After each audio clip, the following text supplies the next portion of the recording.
जय हिंद दोस्तों, और स्वागत है आपका मेरे YouTube चैनल पर। आज हम देखने वाले हैं कि ये म्यूचुअल फंड होता क्या है और अगर मुझे इसमें पैसे लगाना है तो मैं कैसे लगा सकता हूँ। शुरू करते हैं। तो हम बात कर रहे हैं म्यूचुअल फंड की।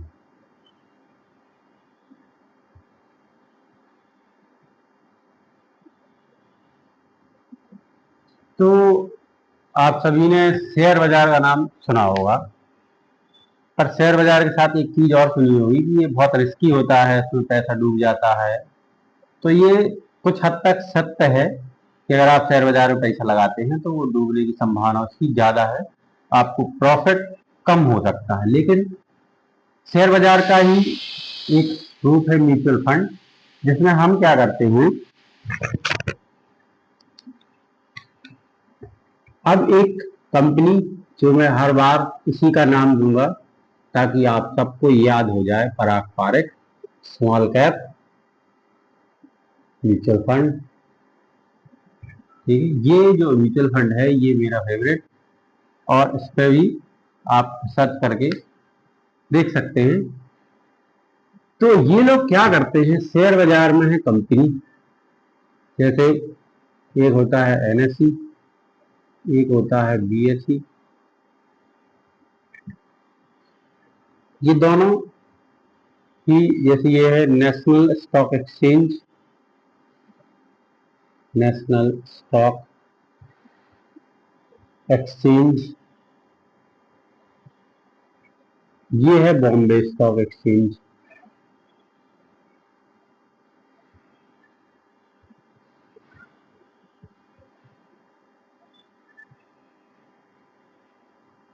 तो इन दोनों को सरकार ने अथॉरिटी दे रखी है कि आप कंपनियों के शेयर बेच सकते हैं। ये सरकारी संस्थाएं हैं जो सरकार ने बनाई हैं ताकि आप शेयर, जैसे आप देखते हैं रिलायंस का शेयर, तो ये सब यहाँ लिस्ट है। मतलब यहाँ पर रिलायंस गया कि भैया मेरे को अपनी कंपनी के शेयर लोगों के लिए देना है, तो वो यहाँ जाके आईपीओ और इन सब से बात होती है।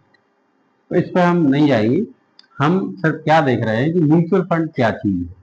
तो यहाँ पे नंबर्स ऑफ कंपनी हैं जिनके शेयर आप खरीद सकते हैं, जैसे रिलायंस हो गया, एचडीएफसी हो गया,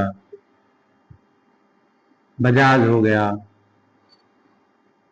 हीरो मोटोकॉर्प हो गया, टाटा मोटर्स हो गया, महिंद्रा एंड महिंद्रा हो गया, मारुति हो गया, एलआईसी हो गया। इन सब के जो शेयर हैं वो है यहाँ। तो हम अगर एक रिलायंस का शेयर खरीद लेते हैं, तो रिलायंस के शेयर, क्योंकि ये बहुत बड़ा एक शेयर है, 20 लाख करोड़ का इसकी वैल्यूएशन है शेयर मार्केट में, तो इसमें आपने पैसा लगा दिया 1 लाख रुपए, तो ये हर साल लगभग 7-8% से ग्रो करता है। 7-8% से ग्रो करता है, ऐसा एवरेज आप देख लेते। लेकिन जैसे एच डी एफ सी है, वो हो सकता है किसी साल 9% नीचे हो जाए, किसी साल 20% ऊपर हो जाए, किसी साल रिलायंस 20% गिर जाए। तो यहाँ पे जो आपका पैसा है वो हमको दिखता है कि हमारा पैसा कम हो, लेकिन अगर हम एक ग्रुप बना दें इन कंपनियों का, एक ग्रुप बना दें जिसमें रिलायंस भी हो, टाटा भी हो, है ना, अडानी के पोर्ट्स हो, अडानी पावर हो, अडानी एनर्जी हो, और इन सबका एक समूह बना दें, एक समूह बना दें। जैसे मैंने यहाँ पे 100 कंपनियों का एक समूह बना दिया, 100 कंपनी है, 100 कंपनियों का एक समूह बना दिया, और उसी समूह को ही मैं कहता हूं म्यूचुअल फंड। मतलब एक प्रक्रिया है जो सेबी ने बना के दी है कि आप म्यूचुअल फंड ऐसे इकट्ठे कर सकते हैं, जिसमें अब इन कंपनियों के भी शेयर होते हैं। जैसे ही पराग पारक है तो इसमें एच डी एफ सी का शेयर 8% है, ऐसे किसी का 1% है, किसी का 2% है। तो आप अगर 100 रुपए आपने दिए इसको, 100 रुपए, तो ऐसा नहीं है कि इसका एक एक रुपए 100 कंपनियों में लगा देंगे, ऐसा नहीं करेंगे। यहाँ से 8 कंपनी यहाँ से चली जाएंगी, मतलब 8% जो है वो कहाँ चला गया, HDFC में। किसी में 0.5% चला जाएगा। तो इससे क्या फायदा हुआ कि अगर HDFC 20% गिरती है तो हमारा पैसा सिर्फ 1.6 ही गिरेगा, हमारा पैसा 1.6 ही है। इसको थोड़ा और डिटेल में समझते ही, तो हमारे पास एक म्यूचुअल फंड है जिसके अंदर हैं 100 कंपनियां, 100 कंपनी, ठीक है।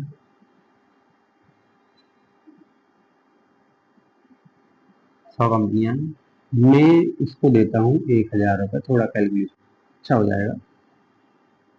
1000 रुपये मैंने दे दी, मान लेते हैं पराग पाल को दे दी, तो मेरा पैसा कहाँ जाएगा? तो ये 100 कंपनियों में से जैसे पहली कंपनी है, इसका परसेंटेज है 8%, मतलब उसके पास चले जाएंगे 80 रुपये। 8% इसके पास चलेगा पहली कंपनी के पास। दूसरी कंपनी है 7% वाली, उसके पास चले जाएंगे 70 रुपये। ऐसे कर करके 100वीं कंपनी होगी जिस पर हो सकता है हमारे सिर्फ 5 रुपये जाए।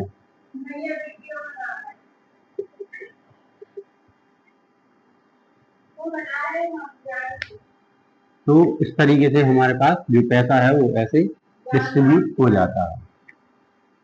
तो इसमें फायदा क्या है, हम इस तरफ क्यों जा रहे हैं? यहाँ पे अब जो पहली कंपनी है तो ये 20% बढ़ी। अब 20% अगर ये बढ़ गई तो हमारे कितना फायदा होगा? 80 का 20% होता है 16 रुपए, तो ये 16 बढ़ गई। ये हो सकता है 20% कम हो जाए, 20% कम हो जाए, मतलब यहाँ से -14 रुपए। ऐसी ऐसी करके तो इनका एवरेज हो सकता है 1 साल का, अगर हम ले लें 1 वर्ष का एवरेज। तो क्योंकि इंडिया ग्रो कर रहा है तो उसकी 100 में से 100 कंपनियां लॉस में नहीं जाएंगी। 2-4 कंपनियां जीरो भी हो सकती है, बंद हो जाए कंपनियां, ठीक है, तो भी हमारे कुछ स्टॉक जो है, कोई 20%, कोई 15%, कोई -5%, तो एवरेज जो है वो 18 से 20% प्लस में निकालता है। कौन? ये वाला पराग पारक, ये जो म्यूचुअल फंड है ये निकालता है 18 से 20% पर साल, हर एक वर्ष में इतना पैसा बढ़ता है। तो यहाँ पे हमारा पैसा सेफ क्यों है? क्यों है सेफ? क्योंकि यहाँ जो पैसा है वो एक जगह नहीं है, और यहाँ पे मेरा दिमाग नहीं लगना है। दिमाग लगाने के लिए इसका मैनेजर बैठा हुआ है, मैनेजर बैठा हुआ है और वो अपने पैसे को मैनेज कर रहा है। और हमें अगर हर साल 15 से 20% का रिटर्न अगर कोई निकाल के दे रहा है तो इससे अच्छी कोई चीज है ही नहीं। तो इसीलिए हमको म्यूचुअल फंड की तरफ जाना चाहिए, भले छोटे से अमाउंट के साथ, ताकि हम अपना भविष्य सेव कर पाए, कोई पैसे के लिए ना रोए। आजकल आप देखते हो कि हर कोई पैसे के पीछे भाग रहा है, उसको कोई मतलब नहीं सरकारें क्या कर रही है, उसके परिवार में क्या हो रहा है, उसका समाज क्या कर रहा है, उसका देश किस तरफ जा रहा है। इन सब के लिए उसके पास टाइम ही नहीं, क्योंकि वो पैसे कमाने। तो मैं ये चाहता हूँ कि हम एक ऐसा समाज बनाए जहाँ कम से कम पैसे के लिए तो लोग ना रोएं। पैसा आना चाहिए, खाने के लिए तो कम से कम आना चाहिए। आप कुछ ना करो, सोते रहो, पर आपके पास खाने के लिए पैसा हो। तो ये जो चीज है म्यूचुअल फंड, जहाँ से आप पैसा, अच्छा खासा पैसा कुछ 5-10 सालों में आप इकट्ठा कर सकते हैं। इसके लिए मैंने आगे पार्ट्स बनाए हुए हैं, उन पार्ट में आप डिटेल में देखेंगे। मैं हर एक चीज को डिटेल से समझाऊंगा। अगर आप मेरी पूरी ये सीरीज देखेंगे तो आपको समझ में आ जाएगा कि चीजें, हम लोग पैसे के बारे में कुछ भी नहीं जानते, हम समझेंगे धीरे धीरे कि पैसा काम कैसे करता है, कैसे म्यूचुअल फंड काम करता है, कैसे हम अपने पैसे को बढ़ा सकते हैं। ठीक है, तो जय हिंद, मिलते हैं अगली वीडियो में, तब तक के लिए थैंक यू।